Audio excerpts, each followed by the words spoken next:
Why are you so important to Marlene? Don't lie to me, or we'll take you back. You take me back, you don't get your battery. You heard that? Then you must have heard that he wants to shoot you. Hello and welcome to the ScreenBlast podcast. I'm K9 Biscuit, and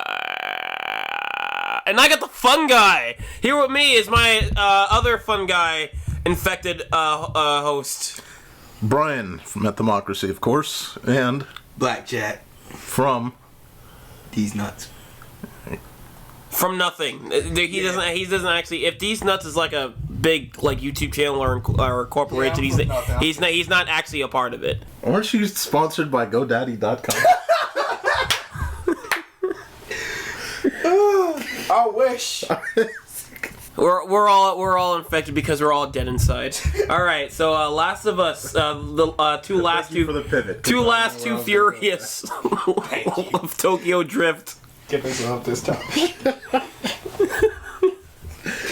He just fucking. I love that silence. I love that awkward silence you get as Daryl's looking at you like, what? Absolutely.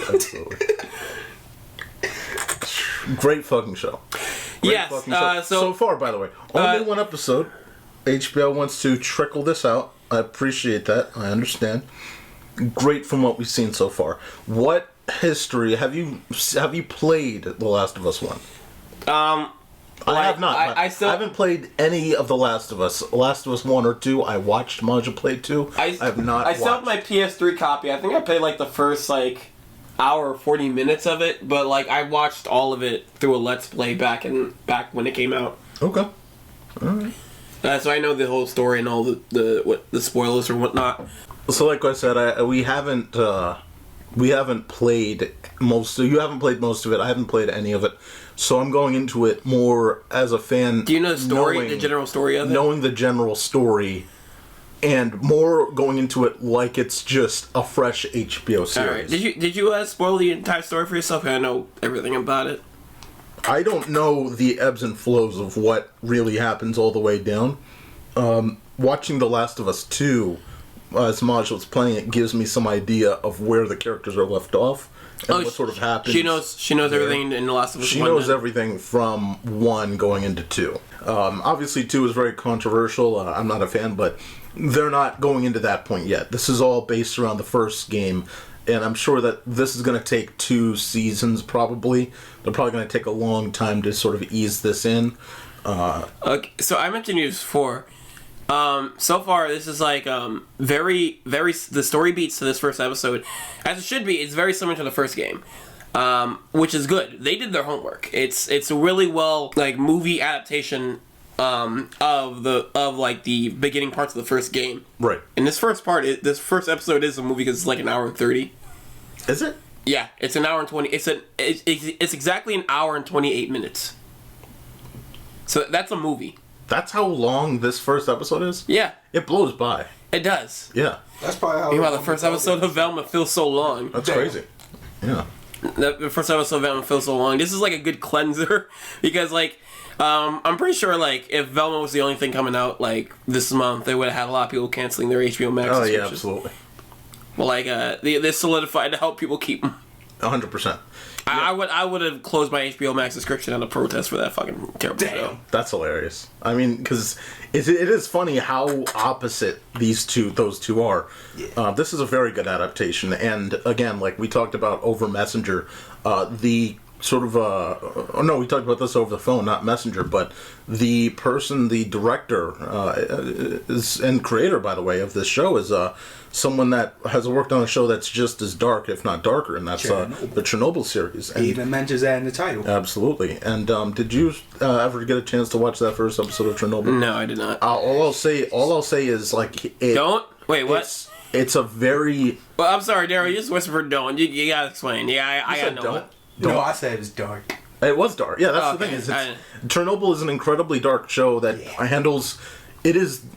We've never had a true interpretation of Chernobyl. We've had a lot of science, Nat Geo documentaries, things like that. This is, we're going to take the event and the aftermath and just show you what it was really like.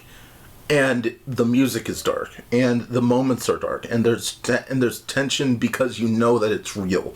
and the acting. Like, they have actors that are really invested because they know how serious it is. And what they did with this is they said, let's do that. Let's put that same level of quality and dark level into The Last of Us, which is a fictional thing, but they treat it like, oh, this is Shit that can actually happen, which is true. Which is true. The virus, by the way, I don't know if you know this, is a true thing. Like, it's real. This virus that they talk about is real. It just that's why I like that like little talk show opening. Yeah, great. It's a good way definitely for people who haven't played the game, because that type of opening is not in the game itself either. And Dr. Newman, you're also an epidemiologist. I presume the prospect of a viral pandemic keeps you up at night as well. No. No? No. All right, well, that's our show. No, mankind has been at war with the virus from the start. Sometimes millions of people die, as in an actual war, but in the end, we always win. But you, just to be clear, you do think microorganisms pose a threat? Or in the most dire terms. Bacteria? No. You like saying no? Yes. No. Yeah. By the way, not to cut you off, this is the type of thing I was waiting for years for I Am Legend, and it's sad that Last of Us got to it first. I Am Legend is one of those movies where, like, I was hoping that we were going to get little pockets of, like, now I'm getting them interchanged, but I Am Legend, like, chronicles in different areas where we would see how this progressed in certain places. Because the idea was so interesting. Yeah. But here we are with The Last of Us, and it's basically now we're following in this situation where it's like, here's the event. And I do love, again, both of them do start off, I think, like, don't they both start off with the scientific thing? I Am Legend. I don't remember much from that movie except for like Will Smith kills himself. All I know is I Am Legend in the beginning starts off as scientists talking about this plague or thing, whatever. Yeah. Like, they basically, what I'm saying is they did the same thing in the beginning. I'm not saying it's a copy paste. I'm just saying that they do the same thing. That's what's written Iron Legend. But what I love is, and I know the game doesn't do this, but what I love is we get a full day in the life of these characters before the you get a full day in the life of the daughter, which you don't the get. Daughter. Yeah, only that's the key. Only the daughter. Yeah, and because you're gonna get more of the characters within the show, regardless. But like, that's a new direction the show is like giving you that, like the game doesn't give you, like, you get. That's right. Yeah, like because you still feel in the game, you still feel that moment when Joel lost his daughter. Yeah. But like, you feel like, I think you can feel for a bit harder in this one because you experience the daughter as her own. It's in her perspective. Yeah. Right. And you like and you feel the loss even more because like you lost the main character right there. She was the main character for the beginning portion of that first episode. That's right. Right. Like, you follow through, and like, it's, like, it's just, you have this, again, same approach with Chernobyl. It's like, something's about to happen. You know that this is the last real day they're gonna have. So it's like, like, she goes to sleep, wakes up at, I think, 2 or something, and it's like, you already knew something bad was going to happen because you see, like, I think throughout the day you start to see, like, weird things going on. Yeah. Like, for instance, she goes to, like, the place to get that watch fixed, and there's, like, cops and fire engines and FBI, like, all this stuff flying down the street, right? And then you get, like, when she's finally back home, there's, like, jets flying overhead. It's like you get the idea of things that are starting to propagate, but not that it's fully, right, like, it's not fully there yet. But by the time it's actually real, it's fully nighttime, which is even scarier. Yeah. And that's when they mainly roam around. And like again, they did their homework. Like, it still brings that message. Like, it's not the zombies that are the enemies; it's the humans. Yeah. Yeah, absolutely. And we get that death is real. The death is very unfortunate. You do feel for that moment. Yeah. Because it's just, he's just trying to get out, and he's just trying to get back to the safe area. I gotta say, she's a brave little girl. She's like going into these like during like while they're like there's like it looks like there's some like terrible crime going outside. Like, she's like walking in these old people's houses like when it's dark and like quiet. If I was her age, I'd be scared. I'd be like, you're talking about, well, no, that was because, so if I'm not mistaken, the dog comes to the door. She knows that neighbor. She's like, why is the dog outside of my door? It's like, hey, let's take you back to your owner. No, but the dog ran, and she just went to the house And by she did herself. go to the house. That is weird. That is like, but I think that needed to bring the event more forward. I'm not complaining about it. I felt like she has to be brave because if I was in that same situation at that age, I would turn right around as soon as I saw there's no lights in that house. Right. It's quiet. Right. Why would you go any further in? Exactly. Yeah. I'm stupid. I probably would go in there. I would not step outside the door because I'm seeing like an alert message on the TV. I'm seeing helicopters flying through. It looks like there's some kind of chaos going outside. I'm like, I would do stupid. I'm like, oh my god, where's my dad? Where's my mom? Yeah. No. There's always that grim feeling when you hear the emergency broadcast system. It's like, well, all right, hell's going on now. No, I'm not playing games. So, yeah. And then everything's already like, basically once she's out of that house, I can't imagine how it was for the kids watching TV during 9/11. I remember I was just at school during 9/11. We just got out early. That's all I remember from that day. Yeah, I barely remember much of anything about that, so I couldn't tell you. I mean, I'm born in 97, you're born in 95, so it's one of those things where, like, you and anyone from 96 maybe are going to remember that. Me, being so... Yeah. 97, that's age 4. Like, I wasn't even 4. No, I was just older than 4. It's like you're... It's weird. It's weird because that wasn't a devastating day for me. It was just like, it was kind of a day. It was just a normal fucking day. It was a happy day because I got out of school early, like, oh, cool. Yeah. No, it's like, it's like an event like Hurricane Katrina, like up here in Baltimore.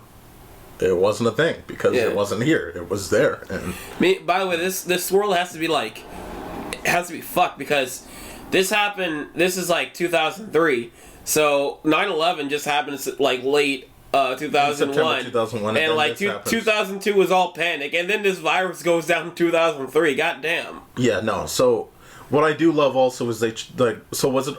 You've played the bit of the game. Is that 2003 in the game as well? I can't remember. This is back in PS3 days. Right. What I do love is like, the setting of like just a time where it's not, no smartphones, just here you are, and then you can also set it so that when it's 20 years later, it is actually present day. Yeah. Just in an alternate timeline. But yeah, you get to 2023. I will say, in 20 years. Our building is going to be completely that devastated? Probably not, but it does make for a cool dystopian look. Oh yeah. Like look, if 20 years, no, in 20 years those buildings aren't going to be like no. They still have some they seem to still have some electricity. Right. So I assume they have no entertainment. So what I assume for kids who for entertainment on the go, they're still watching fucking Shrek on their Game Boy Advances. Oh my. That's the way. Yeah, you don't have much portable DVD player there. I think there were, but they were super expensive. You get enough batteries, you'll have enough room for putting batteries on those Game Boys. There's electricity, so you can still charge it. Yep. But no, if you just watching Shrek over and over again on the Game Boy Advance or Shark Tale. I know Shark Tale's now around it. What an enjoyable experience that would be. Oh my god. So, but yeah, man. Just again, everything just feels real. Except for a few scenes where it's like you have a bunch of CGI in the background at certain times, but when they really want to do like the cityscaping deep in the distance, like okay, that doesn't look. But literally everything feels like it's a real thing. Like you get to, what do you guys think of Joel? Right, Joel is the Mandalorian, same guy, Pedro Pascal, fucking did this great. I think he did a great job. He is. Like just awesome role. Does a great job.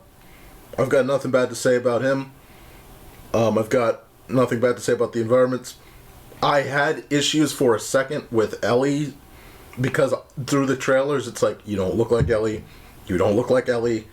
You still don't look like Ellie. Her face she almost looks like Eleven from Stranger Things. Right.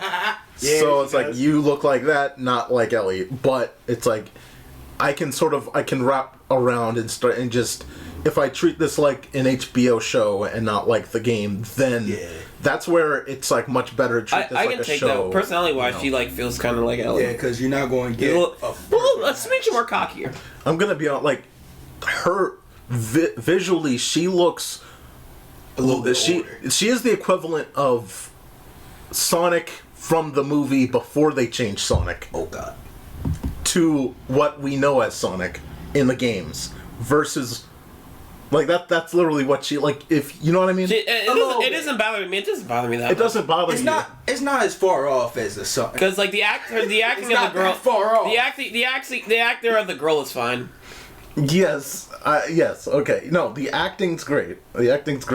She does the character role great. But all I'm saying is like, come on, like You didn't play the fucking game. How are you so attached to it? Yeah, you gotta understand this again. You can't get a. I mean, No. This is a game he hasn't played. I've watched not only have I watched the entire playthrough of Last of Us 2, featuring older Ellie, but also it had flashbacks to. Who knows? Maybe her face will morph into that when she's older. That's what happens. Yes, she's gonna morph into young Ellie as she You gets haven't older. played the game. How do you know Ellie doesn't look like that in the first game? What the fuck are you talking? You can see it in the fucking trailer. So what the fuck? But Their praise probably morphs into that, like between gameplay that's sections. it. Back and forth. Yeah. I can't wait for the Sony remake where it's just the actual actor from the fucking show stitched into The Last of Us. Oh God. You know that's gonna be the fourth remake. We'll probably get a game based off the adaptation. A game based off the movie, based off the game. That's another thing. When this show was announced, I was like, "What's the point?" Because it was the same thing with the Uncharted movie being announced for when that was a thing. Yeah. It was like these already like are games, cinematic, very cinematic games. Yes. And it's like, what is the point of like making them like a movie? And it's like when the Uncharted movie came out, it was like very lackluster compared to the games, and it's like it kind of showed that. So like it made everyone more skeptical in the Last of Us show. It was like this is already a movie. Right. It's already like an episodic cinematic experience. So why are you doing this? And it's like with this is well adapted. This showed like this can like how much of a movie these games can feel like. Yes. How much more of a movie? The amount of quality they put into this, the amount of set design, character design, just the depth they went to make sure everything lined up right. The pacing, to me, works very well. Again, as a show of a game I haven't played, just the fact that I'm deeply immersed in it is what matters to me. It's like if I don't know anything about this game, which let's say I'm coming into basically, this works and this executes that very well. And the Uncharted movie, like you said, it's like this doesn't work all the time with Naughty Dog properties that are so cinematic. Like Uncharted is in a place where I'm sure they could make a sequel, but like we all wanted the Uncharted movie to be at least as awesome as the games were, and it just wasn't. Meanwhile, this is as good, and with the prelude we got in the beginning of the show, a little bit better in its storytelling so far than the beginning of especially for like a casual audience. Right, exactly. So, it's all up from here. And now Maja did bring up the fact that like, because again I haven't played this, but I'll pay attention to things that she notices. Like one of the things she notices is like they went very quickly through the fact that she had a bite mark. Right, that was very quickly like, oh, they made it happen quick. Like, oh, the bite mark, move on. They didn't spend a lot of time on it, but I'm sure that's something for episode 2 they're going to react to, and spend a bit more time on. Yeah, like that's another thing is I wonder if they're going to go a different direction than the games, because like the first episode, as it should, follows the same beat as the first game does. Right. So I wonder if they're going to go in a different direction, because if they don't, this is going to be the third time the first Last of Us has been remade. Absolutely. Yeah. No, it's again Last of Us. We had the ability to watch the trailer before we went through this. We had the ability to watch the trailer for The Last of Us PS3. The Last of Us Remastered, which we didn't watch on PS4, The Last of Us Remake, which is now considered Part 1 on PS5, and then we have this Last of Us HBO series, which is not considered a remake, but, I mean, if it lines up, it's a remake. Yeah. And I noticed the girl that was with Joel was not in the HBO, the trailer. The one that travels with Joel before they picked up the Ellie. She was not in the trailer. But she's in the show, right? Yeah, I think so. Yeah, she's in the show though. That's the thing. Okay, She is in the she's show. then that's fine. Yeah, because we see her toward the middle/end of episode 1. Okay. What do you think of the Fireflies, by the way? I do like how they set that up slowly. It's not like, you know, this is where, like, oh, you know, you could really get, like, some really cool, you know, if you went with, like, for instance, if you did a live-action Infamous or something like that, like, you know, the way that they Damn, live-action advertise Infamous would be good. That would be good. But, like, you have, like, the Fireflies where it's, like, you know, their slogan is plastered all around. Like, I love how the first thing that we see of them is that their logo's getting painted over because, like, they're constantly pushing the fact that, like, hey, we really want to get this message out here.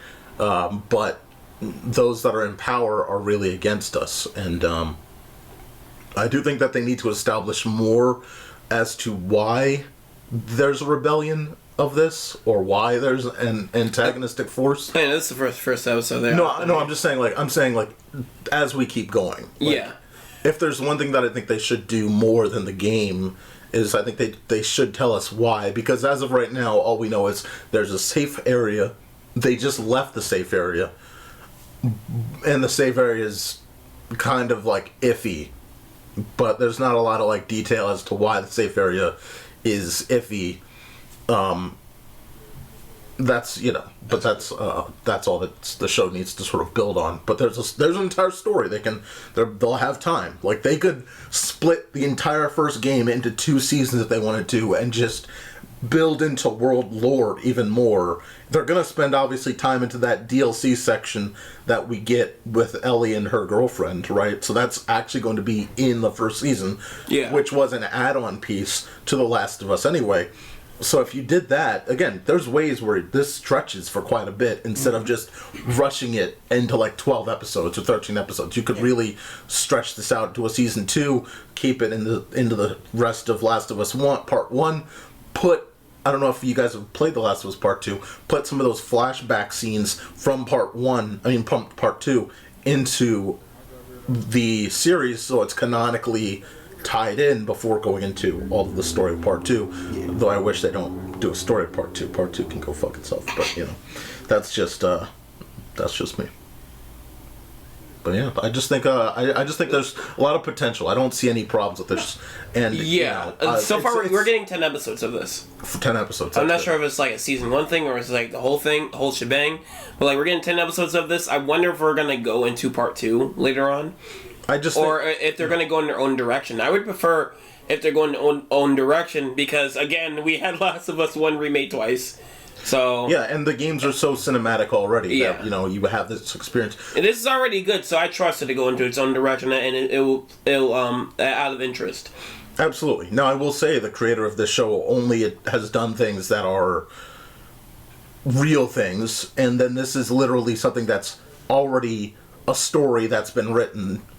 And so it seems to be that this creator does a really good job on things that already have a baseline. Oh yeah, of storytelling. And this guy, he's at, I think I heard in an interview. He actually does play video games. He definitely has played this game, and he's played other modern games that help him influence this, like Elden Ring and other stuff. Okay. So he has actually played video games.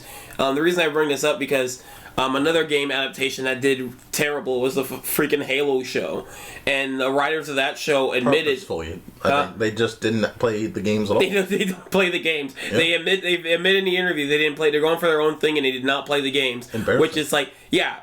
First of all, why would you admit that? You're just asking for the hate. Yeah. It seems like they're proud of that.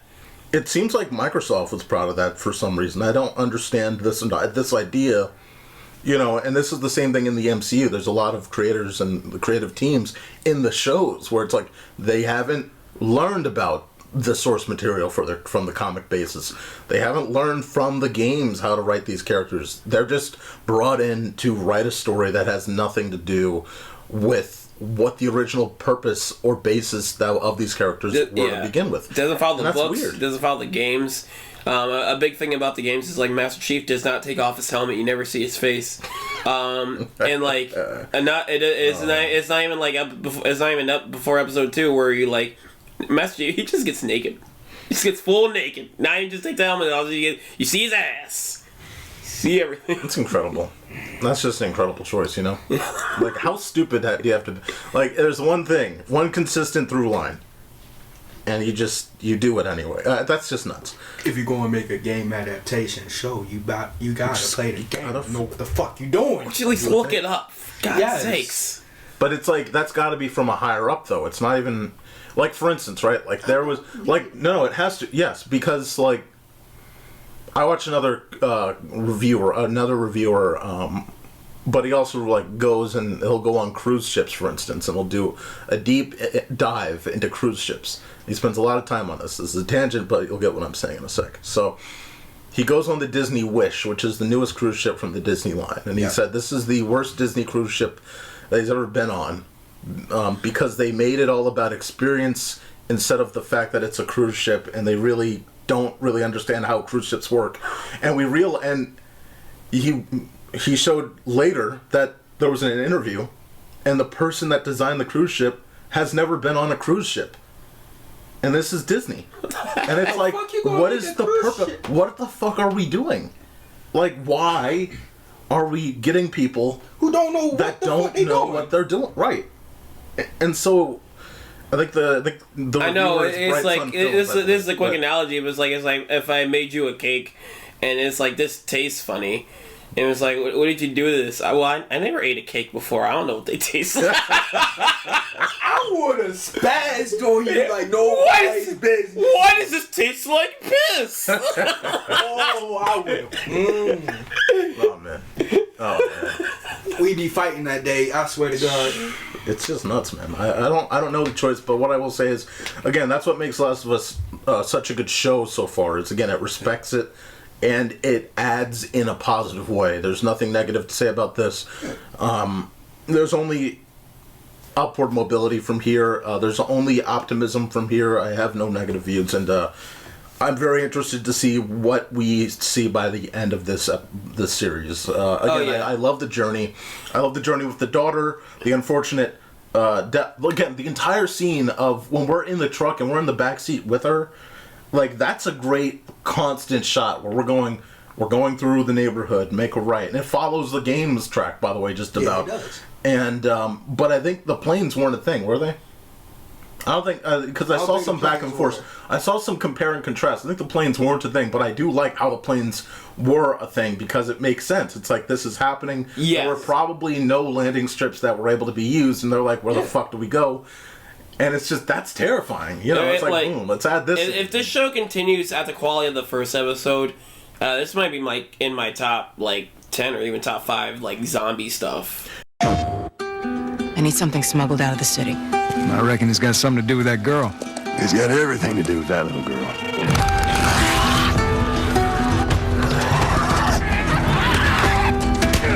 We don't have to do this. You know that, right? After all we've been through, everything that I've done, it can't be for nothing. Product not yet rated. ScreenBlast podcast, ladies and gentlemen. Last of Us, episode 2. I hope you guys stayed for the entire rundown of the first episode. I think we spent a pretty good amount of time in detail with it, but this is a small little add-on.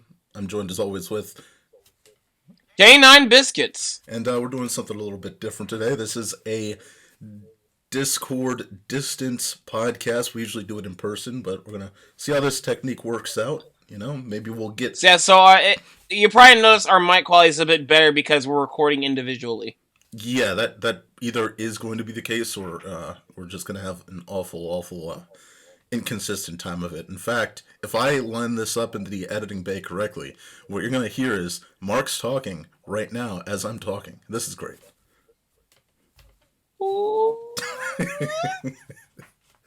But, yeah, man, let's get into episode 2 here. It doesn't have to be too long. Well, what were you saying? It's funny. I can like mute your voice and just like talk over you. It's like, it doesn't fucking matter. Get this guy off the Yeah. fucking stage. Get him off the stage. Who cares? Come on. Jesus. Get on with your point. Let me make one more point, though. But no, just going back to Last of Us here, what's cool about this is it's actually seeming to get a larger new audience. I think for both of us, I haven't played the game at all. You have or haven't played the game at all? Recoup me on that. I've like played like the first hour or so like years ago, back in 2014, or when the game came out in 2013, right? It came out in 2013 on the PS3. Yeah. Okay, I've probably gotten like 2014 or 15 when it was like used. Yeah. And I played like the first hour of it, and then like I watched the rest of it on the Let's Play. Hey man, that's a way to do it. So it's because I enjoyed the game. It's just like I didn't have time to get to it, and like somebody I forgot who, but like somebody I was enjoying watching, they were just like doing a Let's Play on the game, and it's like, hey, I want to watch further commentary. Yeah, it seems like what we're seeing here with The Last of Us being remade into a television series is a throttling of sales, because apparently PlayStation reports that the PS5 version had a 238% increase in sales. The PS4 remaster had a 322% increase in sales. That's what happens when you have a good adaptation, because Cyberpunk Edgerunners did the same thing. Did it? Good. I don't know if... Yeah, a lot... The, after Edgerunners, you heard that anime, right? Absolutely. Yeah. A couple of our friends were talking great about anime, it. by the way. I've seen the whole thing. Nice. But like after Edgerunners happened and everyone fucking loved it, the player base for Cyberpunk got way bigger, and they got a lot more sales. And that game, when it came out, like it was selling well, but it was in a lot of trouble due to like all the controversy because it was not working. Yeah, that's tough. It's like you want to support... It's like the opposite of Ratchet and Clank, where you have a mid... Yeah. You have a mid film for this game that's really high quality. It's like... Sales are definitely slowing... Yeah, sales are definitely slowing down a lot, because it sold well in the beginning. But sales slowed down a lot because, like, bad word of mouth, because it was broken on most consoles. Oh, yeah, 100%. Like, it's tough to recommend Cyberpunk when it was even worse than like No Man's Sky when that launched. Oh yeah, and like after Edgerunners, sales went way up. Yeah, it's like that's why it's good and it's bad, because it's like you want there to be hype around this thing you hope is going to be good, but if it turns out to be bad, do you really want the game developers to be celebrated for it?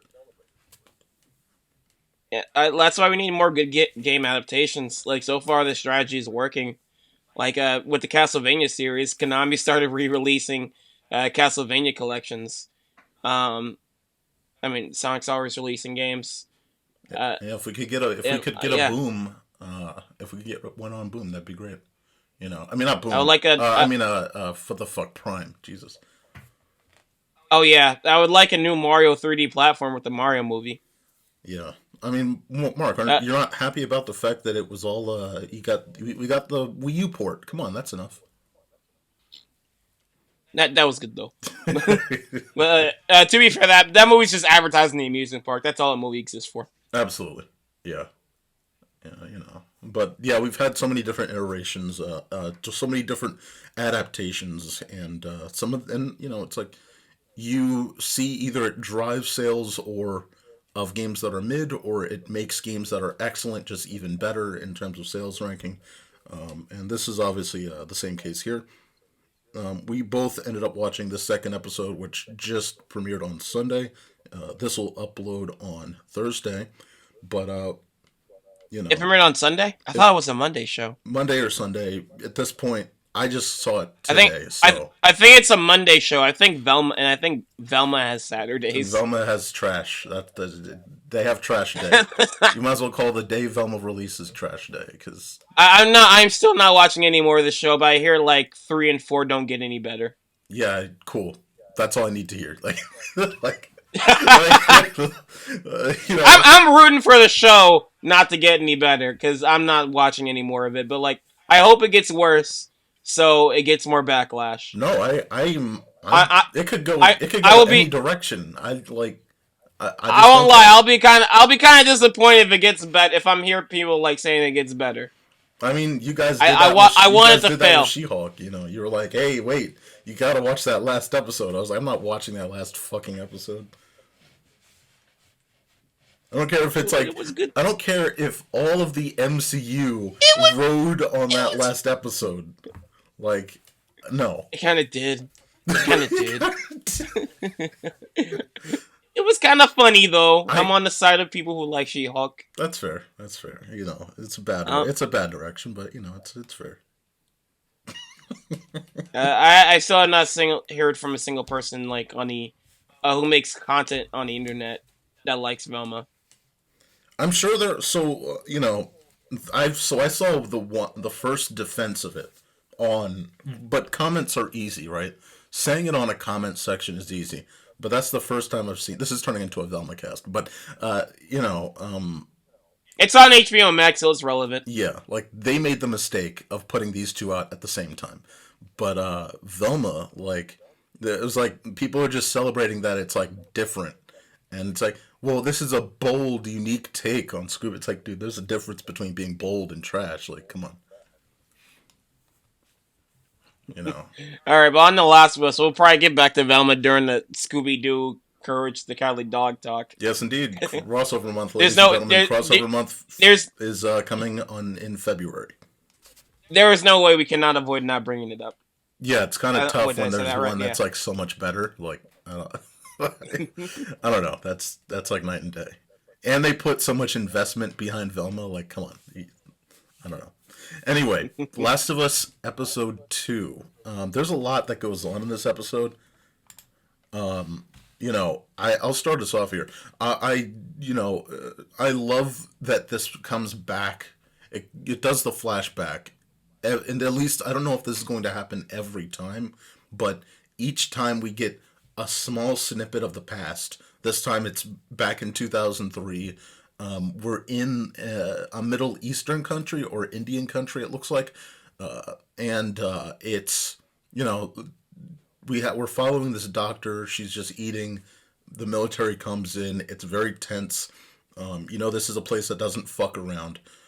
She's worried that she did something or other, and you know, gets taken to this facility from this government facility, and they're like, dude, this is really serious. We need you to look at this. And a virus that comes from an Asian country? How topical. No, not related in at all. No.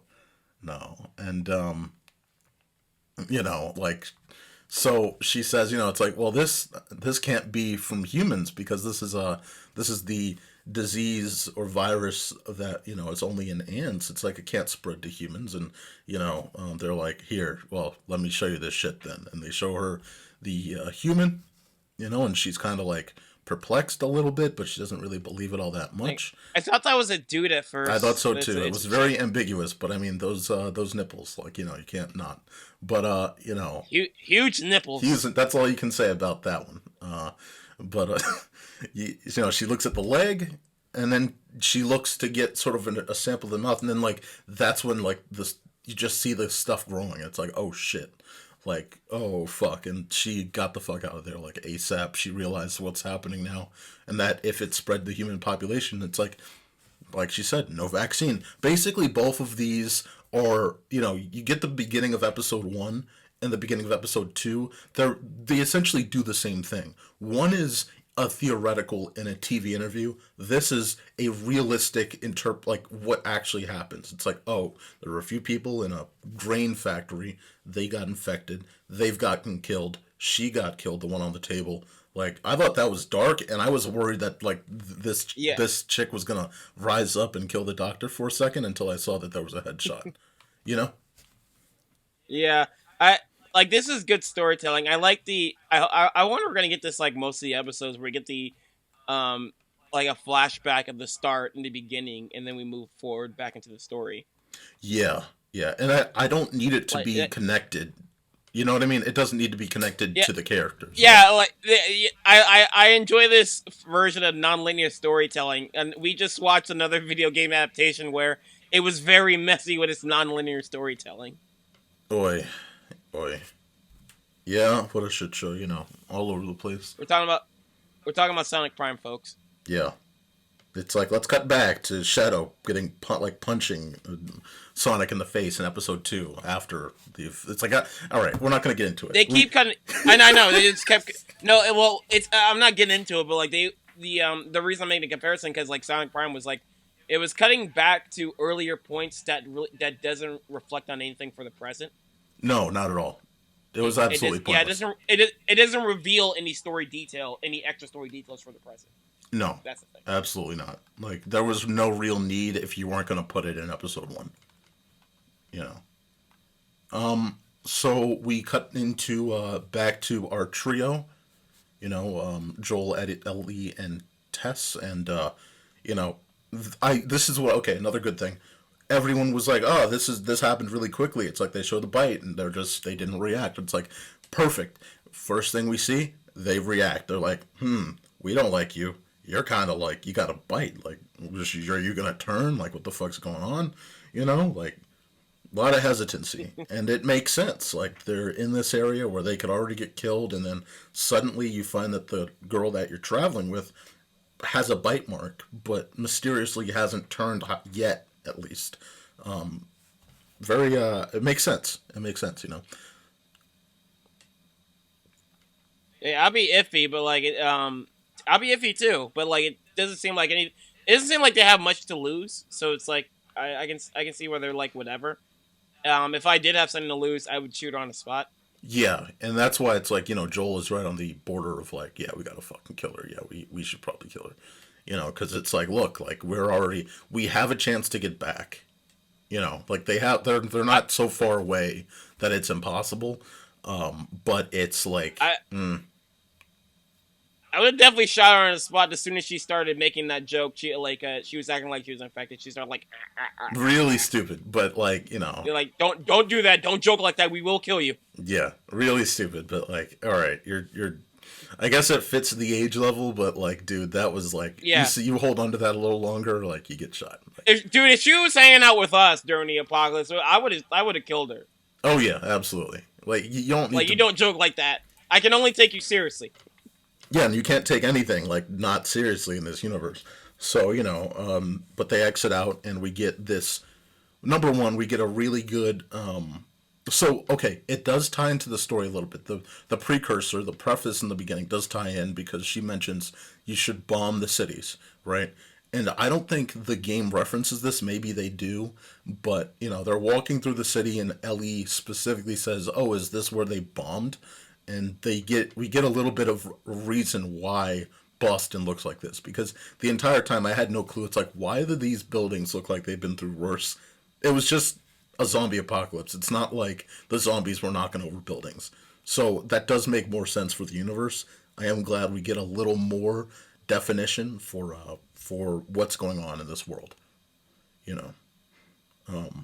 Obviously the biggest point was the Resident Evil museum, 100%. I was saying Resident Evil too. Yeah, I was like, I told Marge, I'm like, I'm fucking nervous. Like, I am. This is more like Resident Evil 4 type stuff. Like, it's great, man. Oh, yeah. By the way, the whole journey, like, the one thing I do know is I was spoiled. I was told that Tess was going to die, but I didn't know how she was going to die. So I'm waiting for, like, someone to, like, shoot her. I didn't know what's going to happen. I'm like, oh, is someone going to fucking shoot her? I forgot what happened in the game, but I remember she, like... I knew she had to die at some point because Ellie and Joel have to be alone. Right. Yeah, it's not The Last of Us if it's not The Last of Them, so, I love the ending of the episode where Joel just, like, looked at the camera and, like, Ellie, it looks like it's The Last of Us. And they just, like, stare at the fourth wall for, like, a whole minute. A whole minute, as the credits start rolling. It's not a still shot. No music, yeah, no music in. It just, like, fades out slowly. Yeah. What I do love is again they're traveling. They need to get through to the other side, and They're like, all right, we can take the long way or we can take the short way. And the long way, they realize at some point, is sort of closed off structurally because of damage. The entire way through the long way, it's like, all right, you learn a little bit more about their backstory, you learn a little bit more about what's going on in the world, or in Boston specifically. And Ellie's kind of like doubting this stuff. It's like, oh, is this like, are there really like these massive like crawlers or whatever the fuck they call them? And is this real? And it's like, oh shit, like it makes sense that she wouldn't know, and you know what's going on out here is sort of shielded from her, because she's being carried by that sort of guerrilla organization, and it's I think it's interpreted well because they just reference very slightly. We hear a scream in the distance, and it's like, hey, well, one thing you do know, you don't fuck around in this area. Like, they're walking around. It seems quiet. It seems a little calm, but you know that they're out there. We get a good overhead shot where you see, like, dozens of them laying down that allows them to spread, you know, even though they look like they're dying. It's like, that's how they get up and attack. They will just easily get up and attack. But, yeah, like, the long way is blocked off, you know. And the entire time they're in that library or whatever it is, bookstore, I thought they were just gonna get like. Is this before they like walk through that lake area? That's a bookstore. Yeah, that bookstore thing. Yeah, that's like right before, or it leads them to the overhang where they see the zombies or whatever. All the zombies at the bottom, but. I hated looking at the water area because it just like makes me think about walking in like shallow water with like fully clothed. It's like your shoes are all wet, like your socks are soaked, and, like your undergarments are just like uncomfortable all around. That is very true. That's where it gets a little disgusting. You get up to that height, that's like, where it's like, good night. How are none of these? I'm like, how are none of these characters complaining? This is hell for me. I'm gonna be honest. I was more thinking about the diseases you could catch or the bacteria you could get. Like you have. Oh yeah, like you know. There's other sicknesses besides the fungus. Like I guess the series never really touches on that. I guess. I'm unsure. I'm sure people get sick like that, but it's more like, oh, if you're out here and you get sick like that, you just die. It seems like, you know, like Ellie's fucking around a little bit with a hotel care or whatever the fuck it is, a library carrier thing, and then like it pulls a corpse down, and it's like, oh shit, like it's like, yeah, well, this is, you know. Like, it's just a... Yeah. You know. But I was really, like, worried. I was like, shit, is there going to be, like, are we going to get an encounter underwater? Like, they're just casually walking in this. Yeah, I thought it was leading up to her just, like, getting, snatched from underneath. Yeah. It's like, you really can't tell what's going to happen through this series, or what's happening, you know, moment by moment. Especially since, again, I haven't played or watched part 1. So I'm just going in blind, and it's like, you don't know what's going to happen around every corner, you know, which again, like, we can talk about the museum scene now. There's a couple things about the museum scene that are great. Number one, it's shot very well. The entire series, obviously, has been shot very well, but, you know, you get really good camera angles. And then before they walk in, he mentions, like, oh, you don't want to, you have to check, like, he stabs the vein or whatever, like, the growth in front of, like, just to make sure it's dead. It's like, oh, that's a good indicator. That tells you what the status is of, you know, it's not a great sign, but it's the best sign you have if there's going to be a zombie. Like, I keep calling them zombies, but, you know, like an encounter, you know. Oh yeah, like I love the design of the fungus clickers. Absolutely. It looks like they have like a pretty flower on their head. Did you see the little after the behind the scenes featurette after the end credits? I did not. Oh yeah, you gotta stay tuned after it because there's like a next level. But why say next episode preview, and then there's like a little mini behind the scenes featurette. Nice. So is that all makeup or is that CGI mixed in? It's got to be CGI mixed in, of course. A little bit of both. A little bit column A, a little bit column B. You know, B and C, whatever the fuck it is. You know, it is what it is. But, yeah, man, it's like, you know, that was so tense in that, like, holy shit. I'm like, oh, fuck, are they? Oh, yeah. It's like, obviously they're not going to die, but fuck, man. The way it's shot, it looks like you just don't know. I've seen this sort of zombie thriller thing before, but like, I mean, this is done well. It's just like it just reminds me of my favorite parts in most zombie flicks. It's just like trying to be silent around monster movie flicks in general. Just trying to be silent and not be caught by like whatever is chasing you. It's like The Quiet Place does this a lot, and it's great. Absolutely. Getting a lot of the Quiet Place vibes from that scene. Oh yeah, because he says before going up to the level where they actually encounter the clickers, is the name of them. You know, before they get up there, it's like, like we are silent. Like we're not even whispering. We are silent, and that's where it really clicked. Like it's absolutely using that Quiet Place tone, where it's just the sound of movement that's in the production at this point. Oh yeah. Yeah. But again, like that entire scene, like it's great. And of course, you cut away from Tess, who gets bitten, you know what I mean? And it's like, ooh, okay. Like you follow Joel and Ellie for the most part, and the camera does a good job of tracking that. But, it's like, oh, well, I'm going to be honest, like, they get out of the museum and they're sort of on the, like, she's sitting at the window or in front of I thought she was going to just get killed at the window. Because, again, like, the entire thing, I'm thinking, oh, she's going to die this episode. So every time they show an angle that looks like something could happen, I'm thinking, this probably will happen here. I felt like she was going to die, but I didn't know it was this episode or not. Yeah. So they make their way to the State House, a very iconic building in Boston. And man, like that's another one where it's like, all right, we got to meet up with them. They're dead.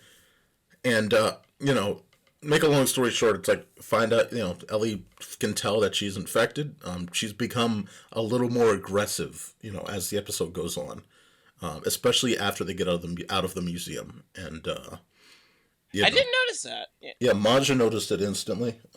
She's like, yeah, she gets a little more aggressive.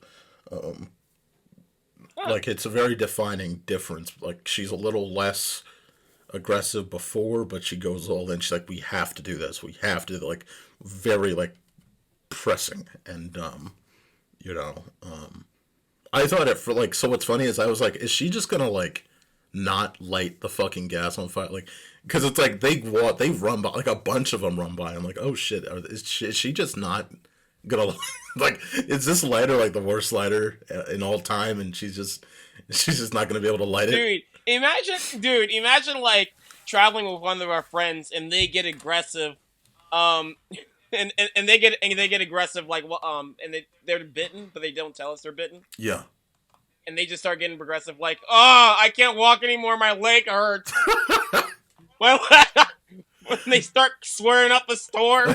They start walking toward, the safe house, and, but they're being loud, alarming so many people, clickers in the area. Like, yeah, that's a little risky, That's something that I would never recommend or want anyone else to experience, especially not us in the past. Yeah. Yes. But yeah, no, yeah, man. Like, but yeah, no, that was, I will say, the weirdest thing. Obviously, I think a lot of people are talking about that kiss is very weird, or mouth engagement, to get. Oh, that scene was hot. That scene was pretty hot. Yeah, I thought you would say that. Like yeah, it was like, I came out of that episode thinking romantic. Like, what is Mark gonna think of this, and how turned on will he be? Like, that's the only thing I could think of. But yeah, man, like it worked. There's probably some like necrophilic freak who's like turned on by like this zombie kiss. Yeah, I'm sure. I guess the fun guy get horny too. Yeah, so Maja was theorizing like, oh, it's just that they can sense that she's already infected. So it's a quicker turn. Like, it turns them quicker than to just leave them there in the process of being turned so that they could grow within her. That does make sense because it is all just tethers and things like that. But either way, it was gross.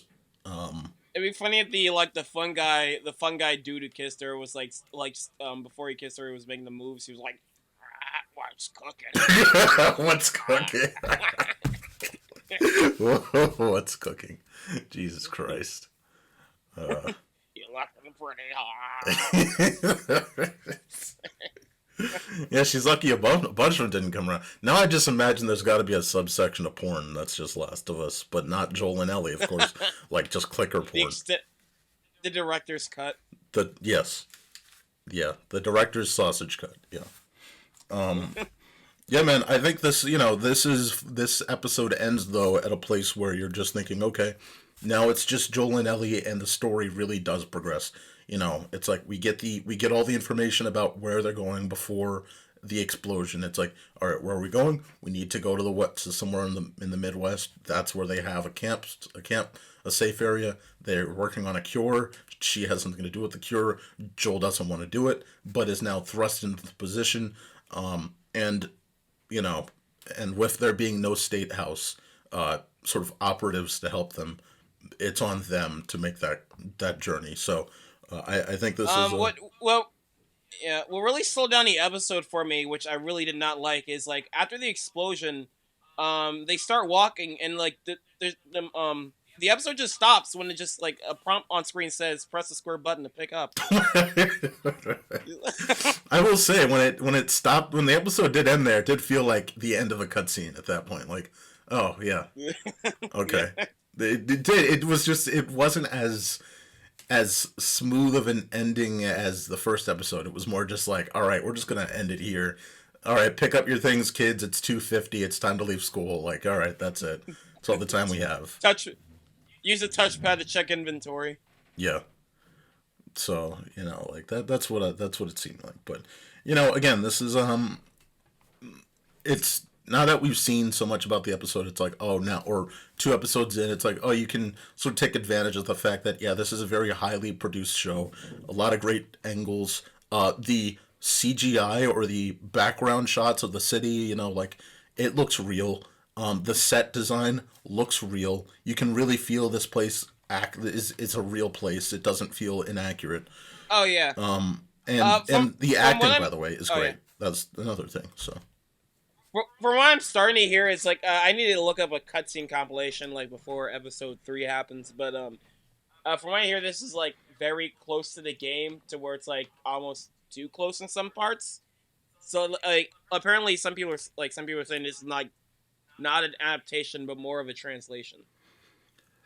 Yeah, I mean, we'll see, because the cuts that we keep getting are the biggest difference, right? We get the first cut in the beginning of the. We get the first cut in the beginning of the first episode and the beginning of the second episode. Both of those are significant differences. I mean, honestly, they can't translate the whole game, because like every 6 minutes would be like a violent shootout. Yeah, no. I will say I wonder if that doctor is going to be someone we see in the medical room or in the room with Ellie when we start to get to the transition point between 1 and 2. We get to toward the end of 1, and obviously I know as much of the fact that that Joel does kill the doctor. It's like, I wonder if she's going to be one of the people around, just because, but then again, she does say she's going to stay with her family, so I doubt it. I did forget that for a second. But if she... You mean the doctor that was shown in the beginning of the episode? Yeah. Is she in the game? No. Okay, so that I'm assuming that happened like back in 2003 or whatever. So I'm not sure how long bodies last, but I assume like anyone who's infected back then, their bodies just like decrease or something, or the fungi like makes them like stick to the wall, like that one guy in the first episode. No, not the woman that was being examined. I'm talking about the doctor herself. Oh, fuck. Never mind. Forget everything I just said there. Yeah, I mean, she's not, like, the girl on the operating table, that's gone. Like, but, I mean, again, she says she wants to be with her family, but it's like, we don't know. Like, that was very open-ended. It's like, sure, maybe she wanted to be, or maybe they just said, no, we're taking you to this place in this spot, and you're going to help here. I don't think it's necessary, but a lot of shows make that connection where you see a character for a couple seconds in episode 2, and then they show up 20 episodes later in a big scene, just at a certain point. So, but there's a lot of potential here. I mean, they have a story that they can easily follow, and then there's things that they can adjust. So, you know. Yeah. I think that wraps it up, though. I think that's everything we need to say about Last of Us Episode 2. Yeah. Anything else for you? I can't wait for Episode 3. No, that's about it. Like, I'm definitely going to play the game and, like, look up a cutscene compilation so I can get a full grasp of, like, what's going on. So if it is, like, copying and paste, like, the full game, like a Lion King 2019 situation, I hope it diverges at some point, because this will be the third remake of Last of Us again. The fourth, I think you said before. Fourth. No, you're right. You're right. The fourth adaptation, but the third remake. Yeah, you're right. Yeah. Yeah. I mean, even if they did, I mean, this is a good enough story to, you know. I know the groundwork is kind of already there. Yeah. It's for people who don't feel like playing the game. You know, it would be great if Sony were to just, you know, they could do a Jack and Daxter story if they wanted to. That's strong enough. But, you know, but Naughty Dog doesn't want to do anything with animated characters. I'm curious how that Twisted Metal turns out. I wonder if it was going to be like an anthology show. I'm a little more anticipated of that than I am of Gran Turismo. Like, Jesus Christ. Oh my God. You don't want to see the adventures of Gran Turismo?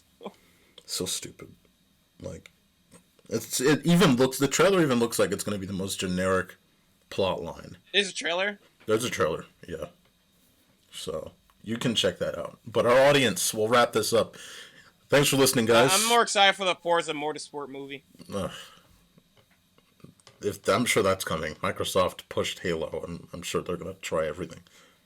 They had a really... That's a thing. That's another bad adaptation, apparently. Like, because, like, I think I mentioned this last podcast, but the people who were working on the Halo didn't bother playing the games. They could have just adapted the games and, like, made it a lot easier for themselves. No, I mean, I think that was on purpose. They didn't want someone that was working on the games. Like I said on the last episode, Disney did the Disney Wish, the cruise ship, and no one the people that were working on that did not ever get on a cruise ship. Like, I feel like there's this push in the industry to have people that literally haven't done anything related to those things on that project. Like, it's very weird. But we'll wrap it here. Yeah. Ladies and gentlemen, thank you for listening. As always, you can get this now on YouTube, and you can, of course, get this on streaming podcast services like Spotify, Anchor, Google Podcasts, and Apple Podcasts. This has been... Or you can download this episode and listen to it on a classic CD player or a Sony Walkman. That's right. It's the Sony Walkman, exclusively the ScreenBlast podcast. You know how many views we wouldn't get if it was like, get this on a CD today? Like, Jesus Christ. Nothing. I don't know, we could probably, like, make our own CDs and just, like, leave them in thrift stores. In thrift stores? Oh my God. Yeah, I mean, just, like, leave them in fucking thrift stores. I mean, we could do that. We could do that. You know, you're bringing up ideas here. We could just drop CDs for like, if we did that at a con or something. I heard people do that. That's a stolen idea. I heard people do that with mixtapes before. We should do we should just do fucking cassette tapes at this point. Just go even further back. Another idea, like, I think I saw this on a video, like, someone, like, replaced a Redbox CD with their mixtape. So I think someone replaced a Call of Duty game with their fucking mixtape. Jesus Christ. We can. That's so stupid. All right, guys. Thanks for listening. This has been K9 Bis. I thought he was gonna say your name first. Fuck. Because I thought you, like, cut out for a second. I was like, oh, he's queuing for me. Yeah, it's all good. No, this is. This is weird. This is our first, like, time recording on Discord, so I can't see his facial expressions. No, there's like no chemistry here. It's like we did the first episode all over again. And of course, this is Brian from atdemocracy.com. As always, you can listen, as we said before, on all the podcast platforms, and stay tuned for more. Logging out, everybody.